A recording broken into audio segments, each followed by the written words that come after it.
English translation. As long as the great, powerful son of Abhimanyu remains the emperor of the world, there is no chance that the personality of Kali will flourish. Prabhupada's purport. As we have already explained, the personality of Kali has entered the jurisdiction of this earth long ago, and he was looking for an opportunity to spread his influence all over the world. But he could not do it satisfactorily due to the presence of Mirage Bullshit. That is the way of good government. The disturbing elements like the personality of Kali will always try to extend their nefarious activities, but it is the duty of the able state to check them by all means. Although Maharaj Parikshit allotted places for the personality of Kali, at the same time he gave no chance for the citizens to be swayed by the personality of Kali.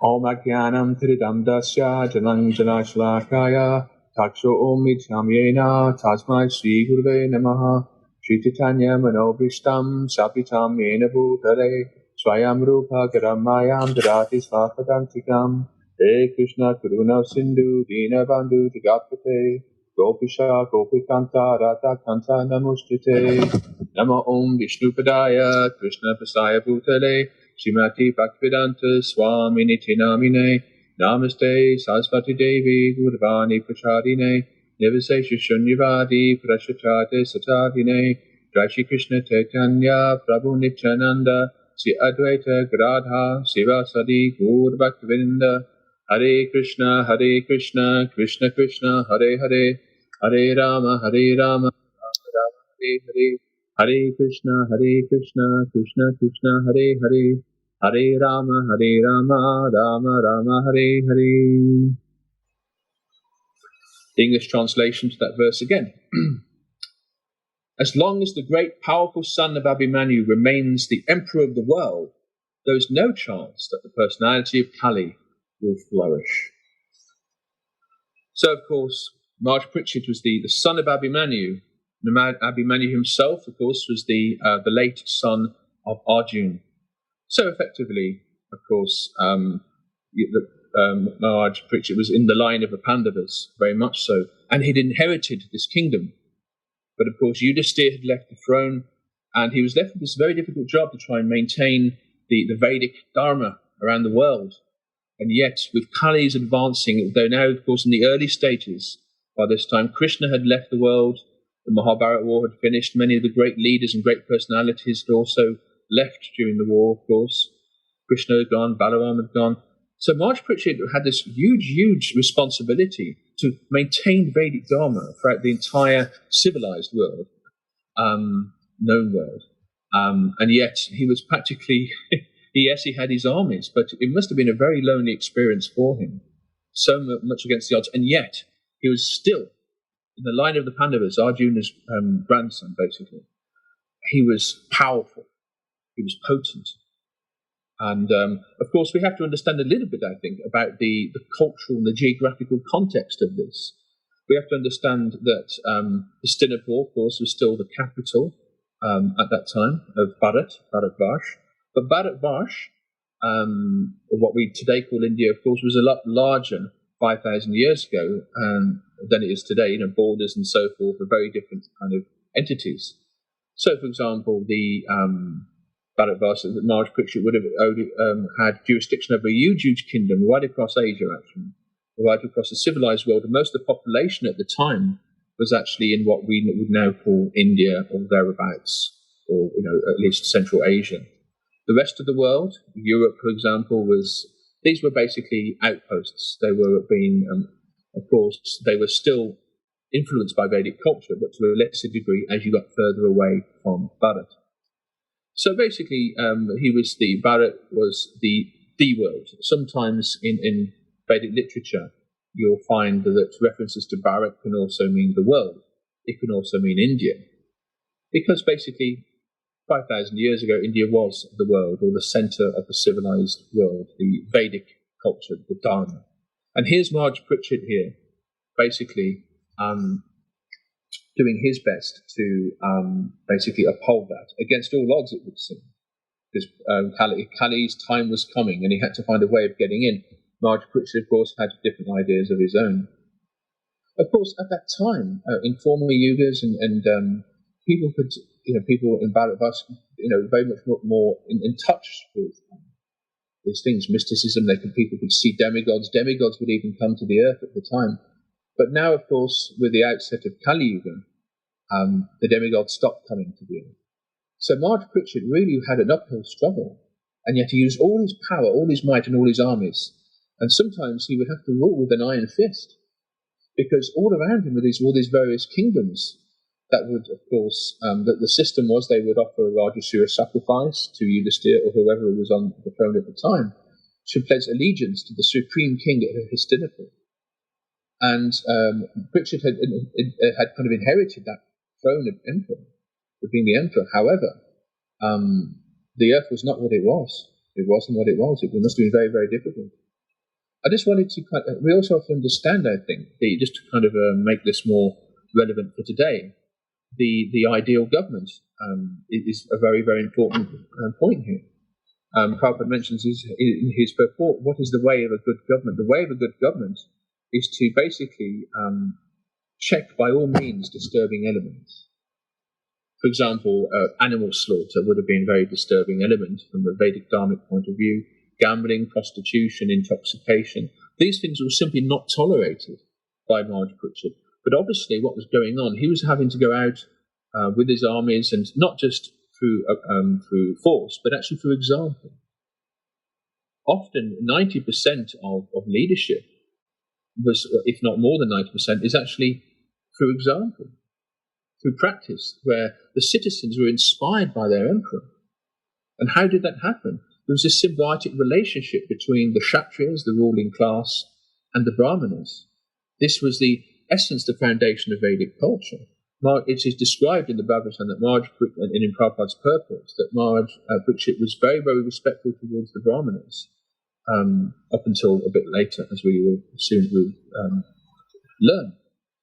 But so that was the basis. So the spiritual energy, if you like, the intelligentsia, the ministers, the advisors, was actually coming from the Brahminical class, and they were following purely, they were setting a good example. And the Kshatriyas, they could be a little bit more in the mode of passion, but still they had to set an example. And the way they did that was by following and respecting the Brahmanas. So the relationship between the Kshatriyas and the Brahmanas was absolutely fundamental to Vedic civilization. And therefore the other people, the other Varnas and so forth, were inspired by this and would follow. But as we learn, Kali had his objectives. Kali was on the march. So let's learn a bit more about that. We also understand that, of course, I wanted to briefly mention actually to the fact that it's Bhishma Ashtami today. Well, in India it's tomorrow, but it's actually technically in the UK today. And that's when, of course, the Pandavas offered their final rites to Bhishma Dev as he passed away. He left his body, of course, on the battlefield of Kurukshetra. And of course, that is a well-known thing. And in India, people would offer Shrad to their fathers and grandfathers. Of course, Bhishma being the ultimate grandfather. So there was a connection there. But of course, it wasn't just Bhishma who passed away, but the Pandavas had left the planet by this time. And Krishna, most important of all, Krishna had left this planet. And so therefore it was fair game for Kali. We understand, we actually read from earlier verses actually, that Pritchard he actually met Kali by the river Sarasvati, which is good geographically, not that far from Hastinapur. So Kali was getting close. His influences, Kali's ways, his personality, the way that obviously people were starting to behave was disturbingly close to Hastinapur. So Pritchard and then he actually saw Kali torturing a bull and cow, and he burst in there straight away and was very, very angry. You dare kill an innocent bull and cow, Kali? For this you will die this very day. Like this. Bit of a dramatic license there for Bruce. And Kali was very suddenly, of course, when it suited him, became very, very falsely humble. Oh, please don't kill me, please don't kill me. And of course, Marge Pritchard, again, being a leader, setting the example, could not kill someone who was basically, a Kshatriya would not kill someone who was running away or had their back to you or did not have the same weapon. And here was Kali, although a very, very, the arch enemy, of course, of all Dharma. And yet here he was crawling at Marge Pritchard's feet, saying, please don't go, please be merciful. So Pritchard had to be merciful. He said, all right, I will not kill you.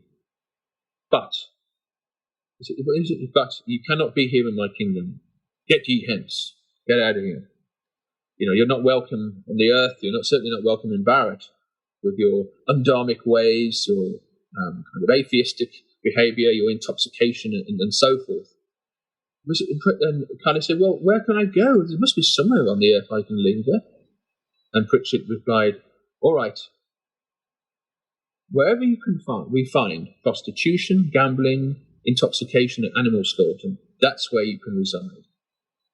And Kali went, thank you, my lord, paid some obeisances, and then did a runner, got out of there. Of course, he was preparing for a later kind of move. And Pritchard thought, well, what I'll do is I'll just rule with an iron fist and make sure my predecessors also rule like this, and we'll make sure that Kali simply will not enter. So there was a compromise. At the same time, it was quite clear, at least at the time, that nothing was going to basically sway this good government, as Papa describes, this dharmic government, this pious government, that even if it meant through perhaps some degree or an exhibition of power or force, was to stop the population and the outer provinces of Bharat and so forth from being basically turning away from Dharma. This is what Papa describes as government. It's not soft, it's not sentimental. Kshatriyas were not sentimental. Perhaps some Brahmanas were gentle like that, but not a king, not a ruler. Because if you're too soft as a leader or as an emperor, then people take advantage of you. And of course, not least, Kali would take advantage, or the things that Kali represents. So, of course, we know that full of confidence, but Kali was infiltrating the subconscious, if you like, the consciousness of the population. It was his yuga, after all. It's his time, by providence. So somehow or other, one day, of course, Pritchard was caught off guard. He actually offended Shamika by he was a very, very hot day. He turned up at his hermitage, expected to receive water, perhaps even an off-offerable chair. But that yogi, that sage, was deep in meditation, so deep in meditation that yogi, that sage, didn't even notice the emperor of the world walk into his hermitage. And then, I suppose you could say by Yogamaya arrangement, or whatever it was, perhaps someone can tell me, Marge Pritchard just basically got into some type of Maya, some type of illusion, and grabbed a snake and put it around the neck of the sage. And then he went away without any water. So Shringi, Shamika's, the sage's son, saw what had happened and was absolutely outraged, absolutely disgusted. And being a young boy, perhaps being a little bit immature and emotional. So first of all, here's the fault of the Kshatriyas. They didn't honor the Brahmanas. Then the Brahmanas misused their cursing power. Shringi got out his Brahman thread. He was only a young boy and said, I curse Marge Pritchard to be killed in 7 days by the snake bird Takshaka, a Takshaka mantra. And that's what he chanted. And that Takshaka mantra, in those days the Brahmanas had those type of powers. If a Brahmana or sage or someone like that cursed you, it meant something because they had the purity. And yet he was the beginning of the influences of Kali, getting into the Brahmin class themselves, cursing worthy emperors just because of a relatively small error. And yet because of that small error by Marge Pritchard, all was lost. And of course, when Marge Pritchard found out about this, of course, he sought the lotus feet of Sukadeva Goswami, and of course, from that, of course, we get the Bhagavatam, as we all know, as we're all aware. So this is basically, once Marge Pritchard had left the planet, then, of course, Kali was very, very happy about that. His plan was beginning, his devilish plan, actually, was beginning to unfold, and Kali was getting stronger. Of course, in the verse, what does it say again? As long as the powerful son of Abhimanyu, that's Marge Pritchard, was emperor of the world, there was no chance the personality of Kali would flourish. So Kali was present, but he couldn't flourish. But of course, Pritchard had been bitten by the snake bird Takshaka, and that was it. He'd gone. His body actually burst into flames. So Pritchard's son, Jambijay, actually took over. And Jambijay, of course, being in the line the great grandson of Arjuna, was still a very potent and a strong warrior. And but at the same time, I think around that time and onwards, and as the generations passed, Kali basically got more and more powerful.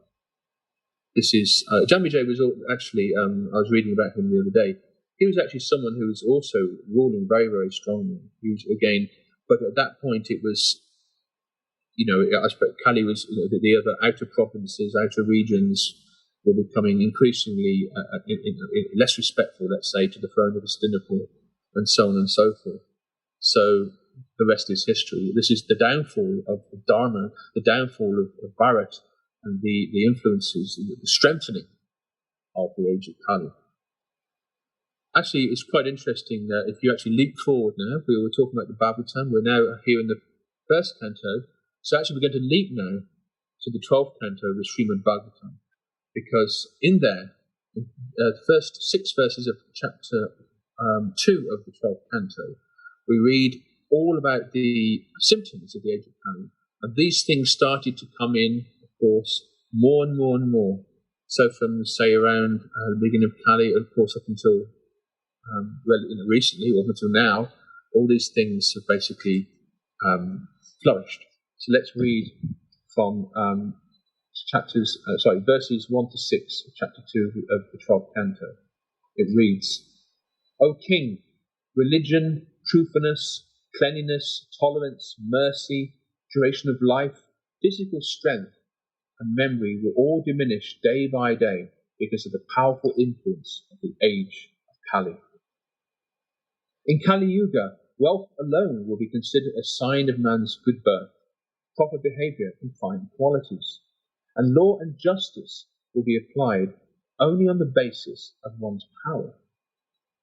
So we can see already by this, I'll do the other verses in a moment, but already what was starting to happen was that people started to have a much more materialistic outlook on life. People become, because when you turn away from spiritual life or spiritual culture, what you have, of course, is materialistic culture, which is enhanced, which is facilitated, which is founded by the breaking of the principles of which Kali, the animal slaughter and so forth. And this clouds the minds of the population, and people basically become blind, spiritually blind, and therefore those that have some material attributes become more worshipful than those of the sages. So the foundation of society and the priorities and what is valued starts to shift. And this is very, very typical of the age of Kali. In fact, we can see that so much today. It's so clear. Let's continue. Men and women will live together merely because of a superficial attraction, and success in business will depend on deceit. Womanliness and manliness will be judged according to one's expertise in sex, and a man will be known as a Brahmana just by him wearing a thread. So again, more superficiality. The idea of wearing the Brahmin thread was a sacred thing, and it meant, but being a Brahmana meant you had to behave a Brahmana, live as a Brahmana.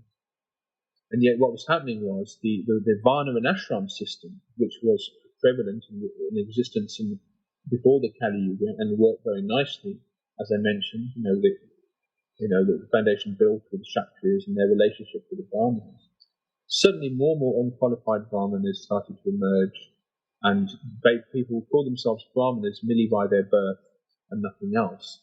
So, of course, today we can recognize this as being the caste system, which is different from Varna Ashram system. It is a degraded Kali Yuga version, if you like, of Varna and Ashram. But we shouldn't mix the two together, as some people do or some literatures do, because it's such a degraded form of what Krishna actually originally spoke about and what was actually practiced at the height of Vedic times, that it's fairly unrecognizable by Kali's arrangement. A person's spiritual position will be ascertained merely according to external symbols, And on the same basis, people will change from one spiritual order to the next. A person's propriety will be seriously questioned if he does not earn a good living, and one who is very clever at juggling words will be considered a learned scholar. So it's no one's interested if you just sound like you know what you're talking about. If you're able to quote from different sources, and you actually go, well, but you may actually not know what you're talking about, not have the true authority. And yet those people will be considered to be great learned people. And sages, renounceds, those who want to live a more simple life, live more closer to nature, will basically be ignored, underestimated, and people will of course, offend them. It says people will change from one spiritual order to the next. This is understanding when one takes initiation from the Guru, which is a very, very serious bond between you, the Guru, and also the Sampradaya, or the tradition of which that Guru exists, that lineage, Parampara. So that in the Kali Yuga, people will take initiations very, very lightly, go from one spiritual order to the next, not having any sense of loyalty to one spiritual teacher. It is actually, if one is it is better in one sense if one's initiated by a sincere lineage, one of the bona fide sampradayas. Is the idea is that once you're initiated into a sampradaya, a bona fide one, then you follow that to the best of your ability. But in the Kali Yuga, people basically are not committed to whatever path or religion, or tend to dedicate themselves. If they do dedicate themselves to anything, it's tended to be something which is not a bona fide sampradaya, and is basically a concoction, or is not spiritually beneficial, or is so lenient. For example, you can eat as much meat as you like, it's okay, God still loves you. These type of philosophies, again, are symptoms of the Kali Yuga. More 12th canto verses here. A person will be judged unholy if he does not have money, and hypocrisy will be accepted as virtue. Marriage will be arranged simply by verbal agreement, and a person will think he is fit to appear in public if he is merely taken a bath. Again, all these things are pretty clear. We can see these very much today. So someone will be unholy if they're not. If they're rich, then they're basically holy. Someone is a great person. We listen to this person because he's a multi-millionaire. That must be right. Then he must know what he's talking about. He must be following Dharma. But this sage over here, he's just sitting in his hermitage. He's got nothing to offer. He's just a hippie, or a beggar. I think is probably a better word. Of course, to be fair, it is the right of the hermits and the sages and the Brahmins to actually educate society. So they should not be begging for the sake of begging. They have to inspire people to give to them. But again, another kind of another problem. A sacred place will be taken to consist of no more than a reservoir of water located at a distance, and beauty will be thought to depend on one's hairstyle. I haven't got much hair myself, so filling the belly will become the goal of life. Me again, that is. And one who is audacious will be accepted as truthful. He who can maintain a family will be regarded as an expert man, and the principles of religion will be observed only for the sake of reputation. So very, very interesting points there, I believe. He who can maintain his family will be regarded as expert. Of course, what that means is that in the Kali Yuga, it is very difficult to maintain a family. Of course, maintaining a family is a fundamental thing, a fundamental aspect of Dharma. But of course, to actually maintain it nowadays is seen as being a great achievement. It says here marriage would be arranged simply by verbal agreement. And so in other words, a marriage in the Kali Yuga tends to lose its sacred nature, and families tend to lose their sacred nature as well when people don't prioritize the family values. But actually these things are important. So let us continue. I've got this quite interesting visit there to the 12th canto. One of my favourite cantos, actually, 12th canto. But going back, all these things started to happen, and not just now, of course. We're referring to modern times, but actually these things had been going on for ever since the last 5,000 years. it's historically, of course, we know that it wasn't, so even within Yudhisthira's time, there were many inauspicious signs of Kali's influence. There was, Yudhisthira was a great believer, of course, in omens and truthfulness. And he was noticing, the howling of wolves at certain times, or the formation of weather was starting to change even.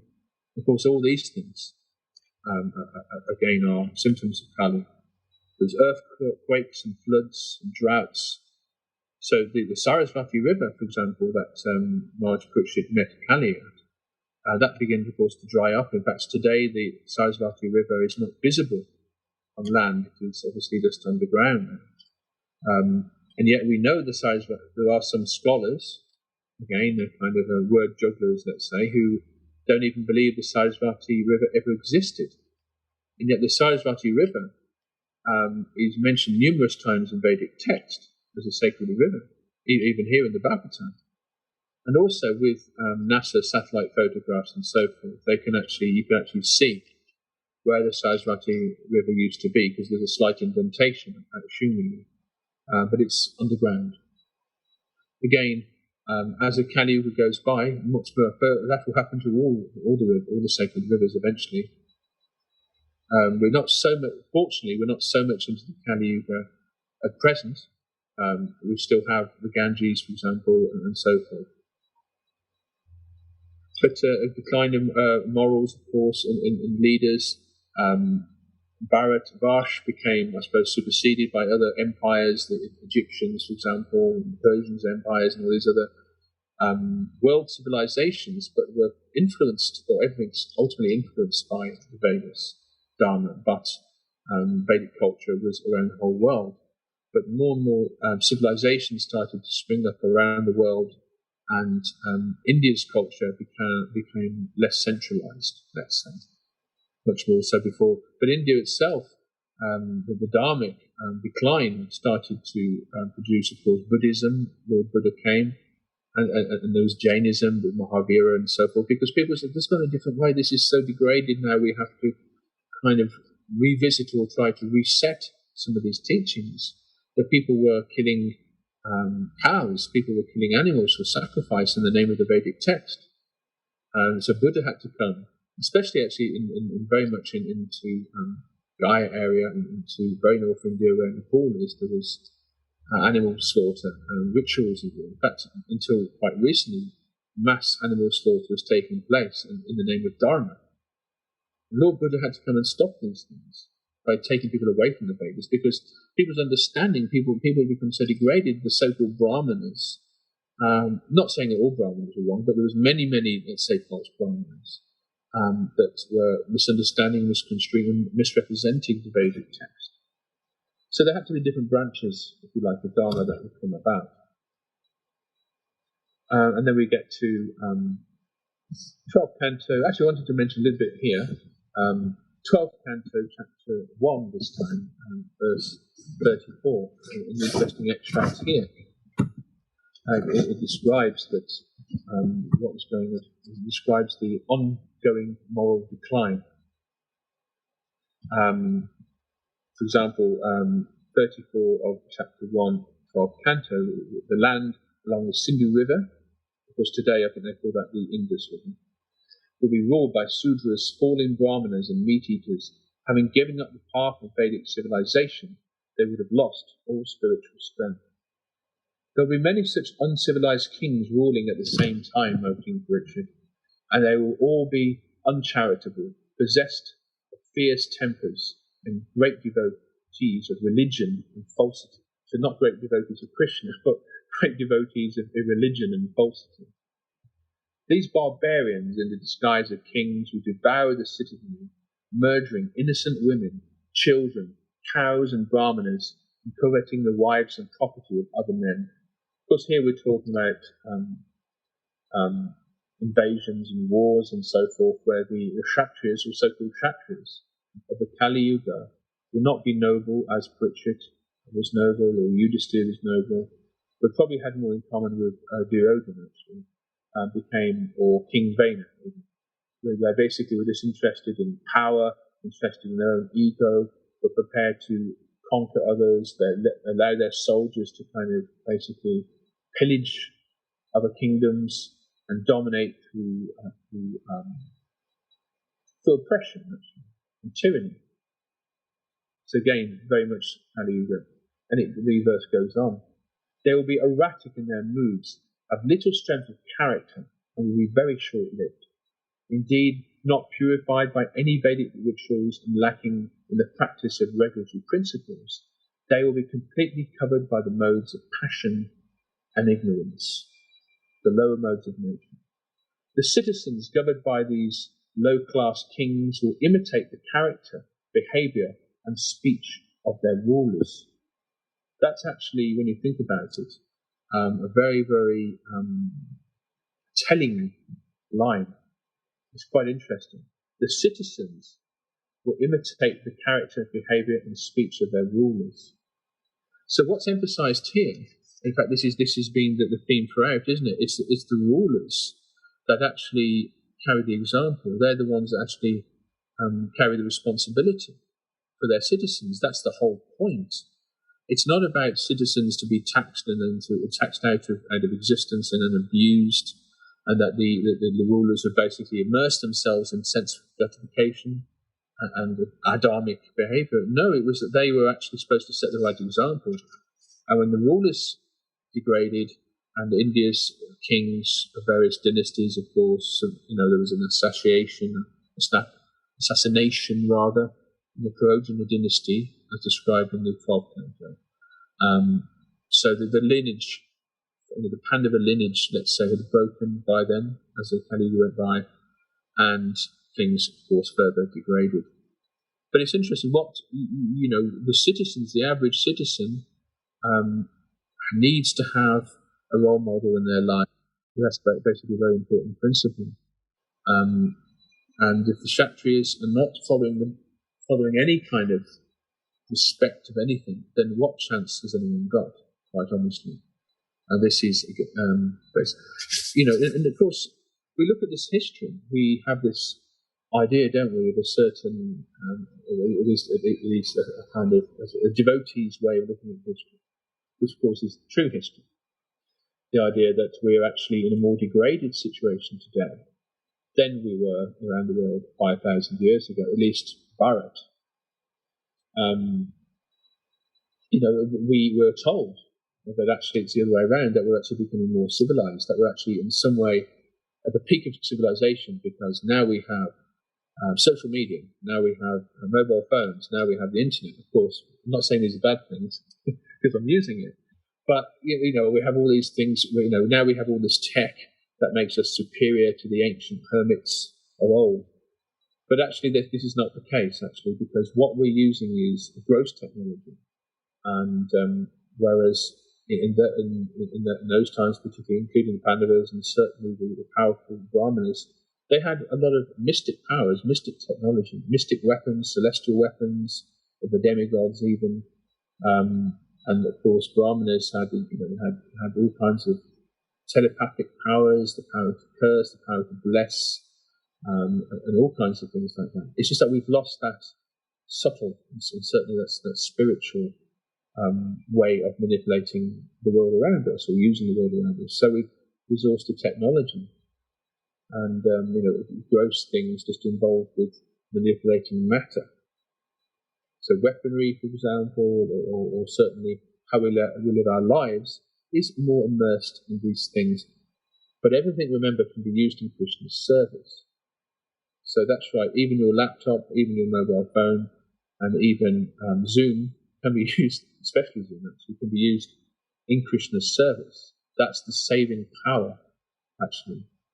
As long as we, of course, are following the teachings of Lord Chaitanya would say, actually, in some ways, this age of Kali, if we follow Lord Chaitanya and chant Hare Krishna, we can actually be considered fortunate.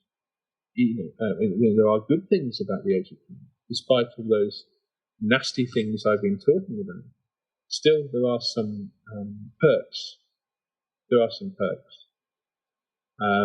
Just like, for example, it's you have it's a very rainy, stormy day, for example, you have an umbrella, and that you have a nice umbrella. So it's Lord Chaitanya's umbrella, which is sheltering us from the rain of Kali. Rain as in both leadership and also the weather rain. And yet, people, it's so difficult if you tell people this version of history, which I've basically given. Even information about the Vedic Empire and all the rest of it, the significance of Bharat in ancient times. People find it hard to believe because they've been taught a different narrative, frankly speaking, and that narrative ultimately is designed to enhance one's sense gratification, ultimately, because it justifies, we're the best, this is what we're going to do. But actually, another aspect of Kali Yuga is the increasing of the four defects, not just in each and every one of us, but the four defects of society, of scientists, of scholars. I was asked to mention a bit about Vedic science, so I'll touch a little bit on that if I may. The other science and scholars, the defects they have is the tendency to cheat. For example, if someone is presented with evidence which contradicts contemporary theories, you can conveniently kind of leave it in a kind of a cellar somewhere in the bottom of a museum where it conveniently gets forgotten about or gets undermined in some way or not even reported. But certainly not kind of like put into a full public view. So that's cheating. That's not science. The tendency to make mistakes, again, another human defect. Though people may be honest, people may actually not purposely cheat. They purposely wanting to give a good perspective of life and the world and history around us, but they just simply make a mistake. They don't see something. It's simply due to their limited senses, imperfect senses. We cannot know everything. But when we have it, if we're dealing with imperfect senses, we do not know everything in archaeology. We haven't dug everywhere. We haven't explored every avenue of the earth or the sea. So in fact, it's a very, very small amount. We think we know it all, but we don't. Along with making genuine mistakes or just human errors, along with the propensity to cheat, and the propensity to be illusioned as well, just to be biased with a certain objective. For example, if you are on the payroll at a university or to an institution or a government payroll to, prove the theory of evolution or something like that, or the rewards for your profession are greater if you actually play the game, as it were. You go with the contemporary narrative, the idea that we're becoming more civilized. If you go back further in time, we were basically all living in caves and we're so much happier now. So that narrative, and if you play into that narrative directly or indirectly, with whether it's scientific theories, archaeology, or discovery, then you're rewarded. You get your promotion, or you get your article in the magazine, and so on and so forth. Whereas things where if someone is basically quite honestly trying to honestly teach Dharmic principles, and you can see that these things, to use a modern expression, they get less hits. There was this quite a funny thing that if you make a big fool of yourself, if there's a controversy, if there's a big argument, then you put that on YouTube or elsewhere on social media. These get more hits and more likes. Kind of a cheap entertainment based on triviality. But if someone's giving a lecture on Dharma, if someone's giving a Bhagavatam lecture, then you can see less interest. Unless, of course, amongst the devoted community, in the Dharmic community, they may appreciate it. But those numbers are quite small when compared with the overall population of the earth. So we're in the Kali Yuga, but we're also in Lord Chaitanya's golden age as well, where we can chant Hare Krishna and use chanting as an umbrella for Kali's reign. Hare Krishna, Krishna Krishna, Hare Hare, Hare Rama, Rama Rama, Hare Hare. And this is how we all know it, but this is how we become freed from the influences of this rotten iron age of Kali Yuga. I'll just mop up, or just finish off with a few concluding points, if I may. I've gone through quite a lot, actually. I don't think there's anything I missed out. I think that's basically it. But what I would say, I think, is again making this relevant for the verse 118.5 of the Bhagavatam. The Bhagavad writes, "The personality of Kali has entered the jurisdiction of this earth long ago." You've got to remember that the Kali Yuga isn't just once. There's a cycle of 4.3 million years, and the Kali Yuga, of course, comes around once in every cycle. So Kali, it doesn't disappear forever. He comes back he becomes stronger when it's his time, when it's his allotted time.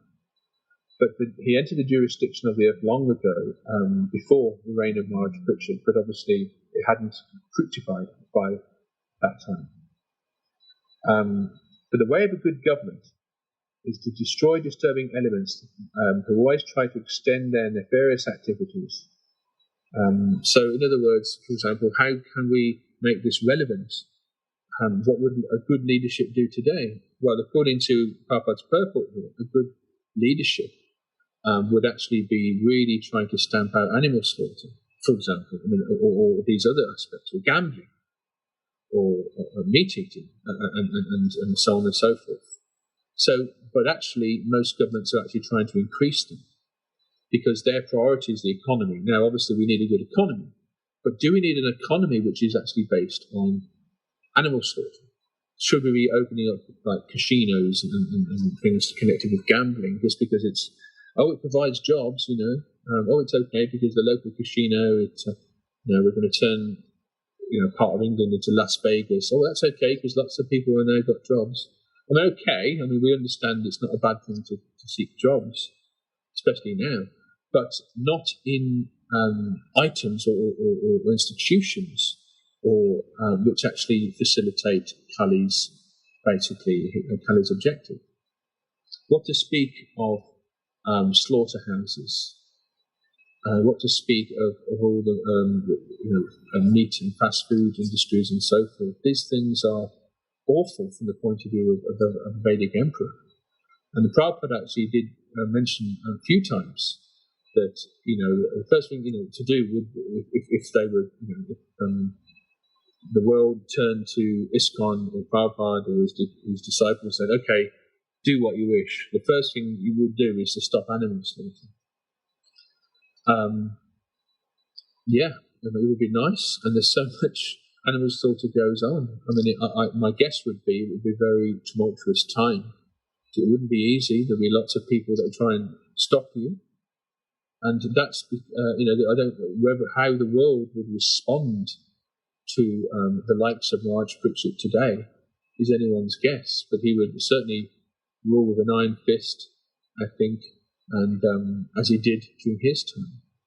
But he would see, wouldn't he? He would say, my God, despite all this material, or in some places around the world, there may be some material advancement. Spiritually, he would say, this place has gone to pot. Look at it. Look at all the environmental disasters that we have. An area bigger than the size of Wales in Australia burnt. It was just a big forest fire. And then Oregon in America, similar principles. All kinds of storms, all kinds of climate change things going on, and sea levels rising and flooding and so forth.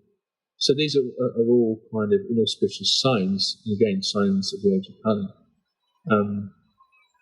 But the understanding is that the demigods are not basically pleased with us, and therefore the demigods will not help us look after the earth. That's ultimately what's going on here. No one is offering sacrifices to the demigods, but this is the Vedic one. Of course, if you offer your life to Krishna, that the demigods are automatically satisfied. But in Vedic times, people would indeed offer blessings to the demigods for their blessings. But can we say that anyone's doing that? And thus, Mother Nature was very, very upset with us, I think, to say the least. And therefore we're getting this reaction. Anyway, I'll stop there, if I may. And there may be one or two questions, and I may or may not be able to answer them. Well, thank you for listening. Thank you for tolerating me. Hare Krishna. Hare Krishna, dear Radha Mohan Prabhu. Thank you for a wonderful class. Very brilliantly dramatic and enlightening. We do have one question, obviously, from the temple room here at Bhaktivedanta Manor. Harika says, thank you, Prabhuji, for wonderful and spiritually enlivening class. Based on the note you made that leaders should not be soft, or else they'll be taken advantage of. Please, can you explain a little more on this, as if leaders are not soft to the idea of personalism in their dealing with devotees? Will it not dilute the mood of loving devotional service to Krishna, which comes from the heart? And then there's a little second part to the question. Please, can you help explain the balance of a good leader, how a good leader emulates between being soft-hearted and respected for systematic management? That's actually a really interesting and relevant and basically a good question. Of course, when I was talking about Marge Pritchett and other ideal leadership, ruling with an iron fist, so to speak, and of course this was to in order to combat the influence of the age of Kali and the rise of non-devotion. The idea of a good leader would be intolerant of deviation, for example, in society as a whole. When the question here seems to be talking about within, for example, temple environments and so forth, which is a bit different between Vaishnavas. All leaders have to be strong, by the way. But in terms of the exchange between Vaishnavas, whether senior or junior, or whether in a position of power or in a position of being perhaps a bit more subservient, whatever one finds oneself in within a devotional environment, it's a kind of a different kettle of fish. Is my maybe not the best example, but you know what I mean by that. The context of the verse and the context of my class really was about world leadership, Kshatriya leadership, reminiscent to that of Maharaj Yudhisthira, Parikshit, and even world leaders today, and how they have to be strong because the majority of the population are not Vaishnavas, and if you do not stop meat eating, for example, then the tendency will be in the age of Kali that people will just do it. People tend to go to the lowest common denominator. But I did also mention that even when you're talking about like leading a country or something, that it's important for the leader to set example. Especially even today, politicians are expected to some degree set an example. For example, if you have, let's say, a leading politician in the West who does something wrong, they're caught with some scandal, then they tend to lose the election if the scandal is big enough. I mean, as a Kali goes by, not even that people won't even care about that. But to some degree, even today, people are a little bit kind of attached to truthfulness. If a politician is known to lie a lot, they tend to kind of lose credibility and so forth. So even in that context, setting some degree of example, some degree of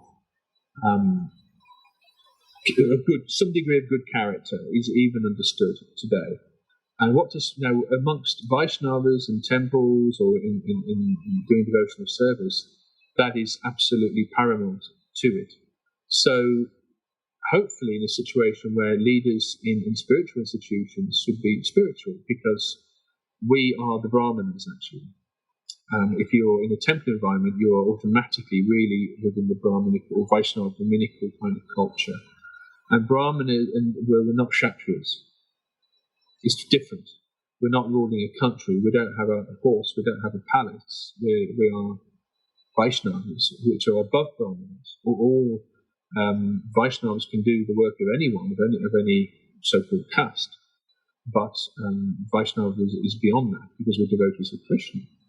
So I would say that even then, however, sometimes managers, leaders have to make difficult decisions. Sometimes, and but to behave like a Vaishnava, regardless of what pressure they're under, I think is absolutely important as well. And particularly in our environment where we should know better. we should be in control of our senses, and so forth. However, I think the main point really is that even ISKCON, or to speak of the world, or other institutions, cannot be driven purely by sentimentality. It's just not that there's nothing wrong with a bit of sentimentality, but sentimentality on its own is not going to get you very far. You need to have that blend. If someone is a kshatriya or manager, then someone does have to have some of those kind of qualities that help with them. If someone just wants to concentrate purely on study, simplicity, renunciation, kindness, softness, that's fine. Those are all Brahminical qualities. That's why in Vedic times, actually, the Brahmana's role was quite different and distinctive from the ruling class, because the Brahmanas were concentrating on their meditations, on their chanting, and their prayers, their sacrifices, and their reading, and doing their blessings, and so forth. And they would be consulted by the leaders, the Kshatriyas, but they wouldn't actually themselves those Brahmanas wouldn't use an iron fist, so to speak. But anyway, yeah, so to answer that question in one sentence, within devotional environments, we have to take on as many Brahminical qualities as we can, even in leadership. That's the answer to the question. I hope that's satisfactory for everyone. Very good response. Thank you, Prabhu. Thank you for your nice answer. I covered a lot of ground in that response, actually. That was a very polite way of saying I went on too long. No. Actually, because the question draws out all of those points that you've mentioned. It talks about the systemic management. It talks about different aspects of leadership. So you seem to have covered all of those aspects for us.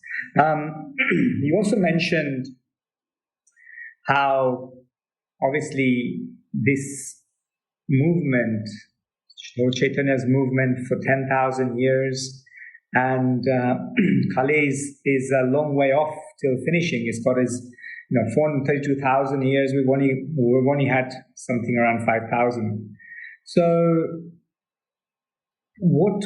currently we think the condition of the world is somewhat precarious as it is due to the amount of wars that are going on. You mentioned about natural disasters. You mentioned about other ailments that are happening. Look at what's happening now in terms of pandemic and so on. How the condition of the world will be after the 10,000-year period has sort of passed? Well, I love all that kind of. I love those kind of questions. I wouldn't like to be around in 10,000 years from now. So the understanding is that some people would say, well, how can we even be in the golden age of Lord Chaitanya with all this going on? There's so many bad things going on. First World War, Second World War, and everything else. I mean, what's so golden about that? And the answer is that the golden age of Lord Chaitanya is slowly phasing in, and the holy name is available. So for those who are taking shelter of the holy name, they are in the golden age. They are protected with that umbrella of the holy name. And Lord Chaitanya has made that available to all of us. Now, however, the more that the Hare Krishna mantra is known, spread, and chanted, then the golden age will become more manifest to us in the world around us. But however, I have a feeling that things may have to get worse before they get better. And it may be that at some point people will just get so fed up of material life that people will, in fact, we can already see it in many quarters. A lot of young people, I actually think even the rise of veganism now among a lot of university-age people is a good sign. These are all kind of signs, I think, of actually directly or indirectly influenced by the golden age of Lord Chaitanya. I mean, not directly, but certainly, can you imagine a veganism rising 100 years ago or something? It's not because these things there are movements for different ways of thinking. So the understanding is that as time goes by, there will be a polarization, but things will actually get better in the very long term, in terms of, if you look at for 5,000 years or whatever, in the middle of the golden age by then, things will actually be better. But by the end of 10,000 years, it was, after 5,000, it will start to slope out again. And then after 10,000 years, then basically the holy names, Vedic rituals, and all these things, religion as we understand it to be, will be lost. And Prabhupada actually once answered one of his disciples and said, with a similar question, and said, after 10,000 years, you eat me, I eat you. It's going to be heavy. What's going to happen is that people will return to intense bogus simha and kelly simha, lion-like sense gratification, lion-like sports and entertainment.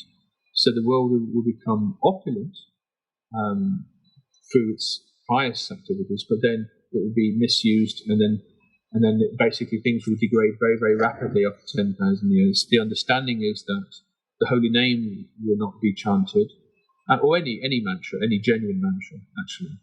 And then it's described actually in the Kalki Purana that, by the time you get through halfway through Kali Yuga, basically there'll be no such things as marriage, there'll be no such things as anything, any culture, any kind of culture you can imagine will be gone by halfway through Kali Yuga. By the time you get to the second half of Kali Yuga, each other will be the staple diet. It sounds like, there will be droughts, there'll be large parts of the earth will be desert. There will be the winds. The people will be suffering so much from the elements. The disease will be rampant. The Mother Earth, will no longer be giving anything. Because by this time, no one's a devotee. By the way, there won't be any religion at all. It will just be a basis of survival. If there is any technology around by then, it will be used negatively, because that's also there. Just because it's a spiritual decline doesn't mean that materially there won't be civilization or so-called civilizations that come up. Anyway, the point is, by the end of Kali Yuga, then society will be, well, there won't be society really. It'll just be a mad scramble of different tribes fighting each other, eating each other for survival, really. It's a bit of a horrible thing for Friday morning, but you asked the question, so here we go. That mothers will basically eat their own babies just to survive. In fact, they'll have babies to eat them. That's how bad things will get. And they will be filled with the lowest possible imaginable. You wouldn't even call them human by then. It would be, they would be subhuman or sub-humanoid monsters. Anyway, so the whole idea is not to be around by then, because when you think about it, that would be the result of the very worst souls, if you like, taking birth, from on the earth, from around everywhere throughout history, throughout the universe, taking birth on the earth, bringing that karma with them. The people, the souls that have completely, after so many opportunities, have just rejected any kind of piety, any kind of concept of God, and they'll end up there. Yet, Kalki will come and basically kill them all to end the age of Kali. And so there you go. So something to think about over breakfast, I think. I think I'll skip breakfast for now. Well, don't have a Kali Yuga staple diet. That's all I can do. No. Have some nice Krishna prasadam. Indeed. Thank you again, Prabhu. Amazing class, as always. Hope that we are united again in person in the temple room very, very soon. Things will improve, and you can give a class again in person. Until then, I'm sure we will hope to meet you online. Thank you again.